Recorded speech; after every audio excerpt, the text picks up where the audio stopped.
की बात मत करो, तब तुम्हें पता चलेगा। जब तुम इंटरेक्शन करते हो ना तो तुम्हें पता चलता है कि यार मेरी गलती कहां थी। मेहनत करने से कुछ नहीं होता।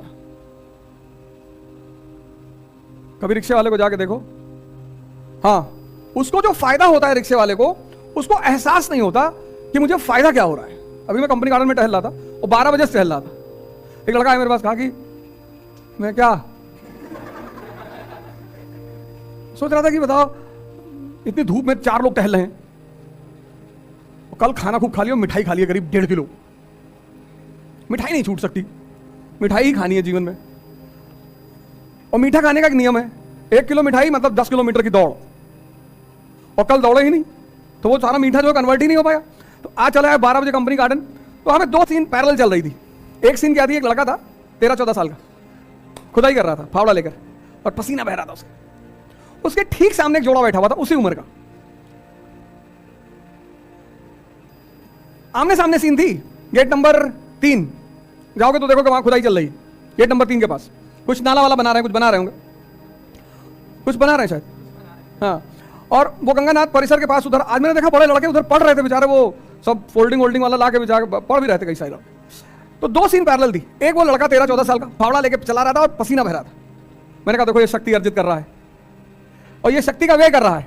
जो व्यय कर रहा है उसे मजा आ रहा है और जो अर्जित कर रहा है वो दुखी है। जबकि खुशी किसको होना चाहिए? जो अर्जित कर रहा है। तो 13-14 साल का लड़का फावड़ा चला रहा, पसीना बह रहा है, शक्ति पैदा हो रही है। जहां जहां तुम्हारी शक्ति पैदा हो रही है तुम वहां वहां निराश हो जा रहे हो। जैसे पढ़ाई कर रहे हो निराशा में, तुम पढ़ाई कर रहे हो निराशा में, तुम करो साहब हमको पढ़ने का मन नहीं है, तब करोगे क्या? किस किस चीज का मन है बताओ? लिखो एक कागज में किस चीज का मन है, तुमको अपने ऊपर हंसी आएगी। मन के पास एक हथियार है आदमी को बर्बाद करने का। उस हथियार का नाम क्या है? बड़ा प्यारा हथियार है मन के पास व्यक्ति को बर्बाद करने का। उस हथियार का नाम क्या है? चिंतन तो बड़ी अच्छी चीज है यार। मन के पास एक बड़ा प्यारा हथियार है और जिस दिन तुमने उस हथियार को अपने हाथ में लेकर पलटवार कर दिया, मन खत्म। टालना, कल पर टालना। हाँ हाँ, सुन लिए। ये मन का हथियार है। इसे कहो योग करना है, कहेगा कल। इसे कहो ध्यान करना है, कहेगा कल। इसे कहो पढ़ना है, कहेगा कल। ये नहीं कहता नहीं करेंगे, नहीं करे तो पकड़ में आ जाए। तुम इसकी देखो शातिर बना, ये कहता ही नहीं कि नहीं करना है, कहता करेंगे कल, और कल आता नहीं। जिस कल का तुम इंतजार कर रहे थे वो आज है। तो दुनिया में सबसे बड़ा स्कैम है कल। इसे कहो पार्टी करना है, आज। शादी अभी। कुछ चीजों के लिए तुरंत तैयार है, तुरंत, बस अभी करा दो भैया। अगर तुमने इस चीज को रिवर्स कर दिया कि आज पढ़ेंगे कल पार्टी करेंगे, जैसे कि तुमको कल पे टलवाता है ना, तो जिन चीजों को ये तुमको कल पे टाल रहा है तुम उससे कहते हो कि नहीं आज पढ़ ले 4 घंटा, और इसको तुम छोटे छोटे टारगेट दिया करो। इसकी एक और दूसरी कमी ना बन, ये बड़ा टारगेट बनाता है। कहता कल जो है सुबह 8 बजे से 12 तो कम है, कहेगा सुबह 8 बजे से 7-8 बजे रात तक तो खींच देंगे, पढ़ेंगे नहीं, खींच देंगे। और इतना तुम्हें अंदर से उत्साहित रखेगा कि कल सब तुम्हारा खत्म करवा देगा। और जो सुबह 8 बजे का कहेगा बारिश हो रही, गेहूं फसल खराब हो गई, किसान बेचारे परेशान है। तुम्हारा भोजन बहुत संतुलित होना चाहिए, भोजन पर बड़ी निगाह रखनी चाहिए, धर्म का पालन करना चाहिए। हमारी माता जी कहती कि जब तुम्हारे मैं वीडियो देखती हूं तो मुझको बहुत हंसी आती। बचपन से देखा है ना, लेकिन आज वो चीजें इतना काम आ रही हैं, इतनी कोई डरा नहीं पा रहा है। इतना कांड कर भाई, टीचर डॉक्टर वकील, इन तीनों में से तीनों का क्या बिगाड़ दो? मानसिक संतुलन खत्म। मैं भैया परसों शाम को बैठा था, एक साहब का फोन आया, अरे बोले गजब हो गया। मैंने कहा वर्ल्ड वॉर शुरू कर रहे हैं, हमेशा मजाक के मूड में रहते हो। अरे मैंने कहा क्या हुआ? अरे बोले तुम्हारा फेसबुक पेज है। मैंने कहा मेरा तो 10-20 हजार है। एक पेज पे गंदी गंदी तस्वीरें लगी हैं। गंदी तस्वीरें? मैं सोचा गोबर ऊपर का तस्वीर डाल दिए होंगे साले, वही गंदी हुआ। मैं कहा लिंक भेजो, लिंक भेजा तो देखा नग्न तस्वीरें थी उसमें। मैंने कहा तुम गलत बोले, नग्न तस्वीरें हैं। अरे गंदी नहीं है। मार देंगे मुक्का के, मार बड़ा हाहाकार मचा। अरे कितनी बेइज्जती हो रही। मैं कौन सा मुगल फैमिली से हूं कि मेरी इज्जत है? इज्जत भिखमंगों की होती है, गरीबों की। गरीब आदमी क्या कहता है, भैया पैसा नहीं कमाएं लेकिन इज्जत बहुत कमाएं। लुंगी के नीचे कच्छा नहीं पहने हो। कभी जिंदगी में फालतू चीजों के चक्कर में मत पड़ना। अगर तुम जीवन में फालतू की चीजों के चक्कर में पड़े तो तुम गए, तुमको समाज उलझा देगा, तुमको समाज उलझा देगा। मेरी शादी थी यहीं इलाहाबाद में हुई, ससुराल में यही है, इसीलिए यहां टिके रहने का बताया। पर मैं जाता नहीं कभी। और जब मैं जिस दिन 1 मई को शादी हुई थी, आ रही 1 मई, मैं यहां पहुंचा, दाढ़ी बड़ी, टी शर्ट पहने, जीन्स पहने और वो शूज। तुम्हारे एक सीनियर थे, कहीं भैया तुम्हारी शादी है आज। हमने कहा तो, अरे बोले दाढ़ी वाड़ी तो बढ़वा लो यार। अरे मैंने कहा सर कैसी बातें कर रहे हो, दाढ़ी से शादी होगी?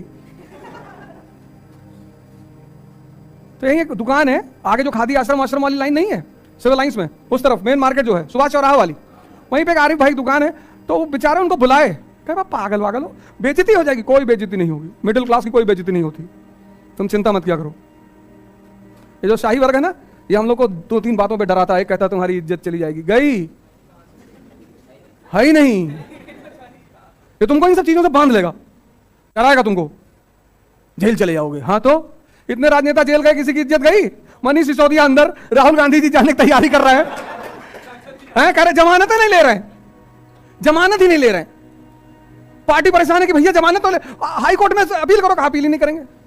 चुनाव आ गया, ओ राहुल जी जेल चले आएंगे, उनकी बहन घूमेगी देश भर में, मेरे भाई को बंद कर दिया। लालू जी इतने दिन अंदर रहे, और हमारे श्रद्धेय भगवान कृष्ण पैदे भाई हुए। ये सब टेंशन मत लिया करो फालतू का। देखो हमारे गांव में, हमारे घरों में, कभी कभी हमारे परिवारों में तुम देखो पैसा नहीं है, लेकिन इस फालतू की चीज के लिए लोग ब्याज पे पैसा लेके काम करते हैं। सबने देखा होगा, कोई ऐसा थोड़ी मैंने देखा है, सबने देखा होगा। हाँ बिटिया बड़ी वाली जब हुई तो माता जी ने कहा मुंडन करना पड़ेगा, करवा लो, कम से कम 500 आदमी खाने आएंगे। मैंने कहा गांव लूटने जाना है, 500 आदमी खाने, 2-4 लोगों को खिला दो। अरे भैया जवार के लोग, अबे भाड़ में गए जवार के लोग, यहाँ पैसा नहीं है, गोली खरीदने पैसा नहीं, तुम जो है 500 लोग खड़ा कर दो, डाका डालने, फिर तुम बदतमीजी वाली बातें कर रहे हो। अरे तो कहां से दें तुमको पैसा? उन्होंने कहा फालतू की कोई नाटकबाजी घर में नहीं होगी, मुंडन कराइए और 2-4-5 लोग जो है उनको भोजन कराइए और खत्म। सब फालतू की चीजों के चक्कर में कभी मत पड़ना, नहीं तो ये चीजें तुम्हारे दिमाग में कभी नहीं बैठेंगी। भारतीय दर्शन ने मुझे देखना सिखाया और पाश्चात्य दर्शन ने मुझे सोचना सिखाया। इसलिए भारत में फिलॉसफी एक बड़ा प्यारा सब्जेक्ट है। और भारत में शब्द क्या है? दर्शन। दर्शन मतलब देखना। तुम्हारे पिता ने जब तुम इतने बड़े थे, तुम्हारा पेशाब साफ किया, तुम्हारी पॉटी साफ की, तुमको अपने हाथ से खाना खिलाया, तुमको अपने कंधे बिठा घुमाया। अब हो सकता है तुम्हारी विचारधारा उनसे ना मिलती हो सकता है, चलो ठीक है, अभी नहीं मिल रही है, लेकिन उस पुराने जो कर्ज का ब्याज चल रहा है उसको भूल जाओगे? अगर 6 साल की उम्र में तुमको चाय की दुकान पे भेज दिया होता तो खत्म हो गए होते।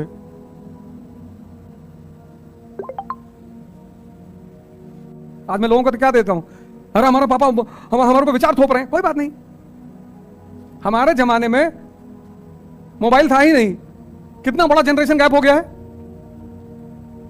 भाई। तुम्हारे भी पिता हमारी उम्र से ज्यादा थोड़े होंगे, हमारी उम्र के ही होंगे। और हम पहली बार जो मोबाइल खरीदे 5110, वो 50 किलो का मोबाइल लिया था, इतना बड़ा मोबाइल था 5110 नोकिया का। वो मारने में ज्यादा काम आता था, मार दी किसी सर फट गया। ये तो तुम्हारे हाथ में स्मार्टफोन से, तो कितना बड़ा जनरेशन गैप हो गया है। इसलिए जिसको दिखाई नहीं पड़ता ना, उसको समझाया नहीं जा सकता। भारत ने एक बहुत अच्छी बात कही कि जो दिखाई पड़े वो ज्ञान, पढ़ना मतलब कुछ नहीं। इसलिए पश्चिम में आज तक बुद्ध नहीं पैदा हुए, पश्चिम में विचारक पैदा हुए, विटगेन्स्टाइन, डिकार्ड्स, स्पिनोजा, लाइबनीज, कांट, इमानुअल। पर आज तक पश्चिम में संत पैदा नहीं हुए। और पश्चिम में फिलॉसफी का मतलब है लव फॉर नॉलेज, ज्ञान के प्रति प्रेम। और भारत में दर्शन का मतलब है जो देखा गया। इसीलिए मैं बार बार तुमसे कहता हूं कि पढ़ के कोई महान नहीं हुआ। सारे साइंटिस्टों के बारे में पढ़ो, देखो मैडम क्यूरी, आइंस्टीन, इनको कहीं से विचार ही तो आया। किसी किताब में थोड़ी। एडिसन की कहानी पढ़ो, जिसने इलेक्ट्रिसिटी वाला जो साइंटिस्ट है, उसके टीचर ने क्या कहा उसकी मां से कि मंद बुद्धि है तुम्हारा लड़का ये। उसकी मां ने वो लेटर कभी एडिसन को दिखाया ही नहीं। एडिसन के प्रिंसिपल ने लेटर लिखा कि तुम्हारा बच्चा ये स्पेशल चाइल्ड है, मंद बुद्धि है, इसको ले जाओ, ये नहीं कुछ कर पाएगा।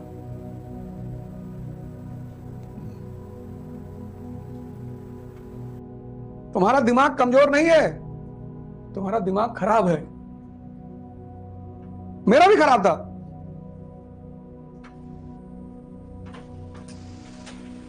तुम्हारा दिमाग कमजोर नहीं है। हमको भी लोग कहते थे कुछ नहीं कर पाओगे, आइए उसकी तैयार है, हंसते थे लोग मेरे ऊपर।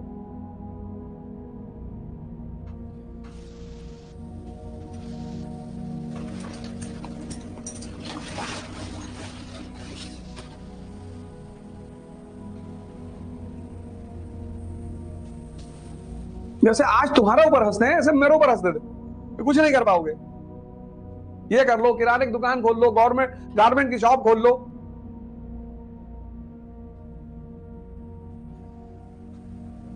पर मुझे आशा की किरण मिली भारत के संतों में। एक दो नोट नकली निकल गया 50,000 की गड्डी में, तो सारी नोट फाड़ डालोगे?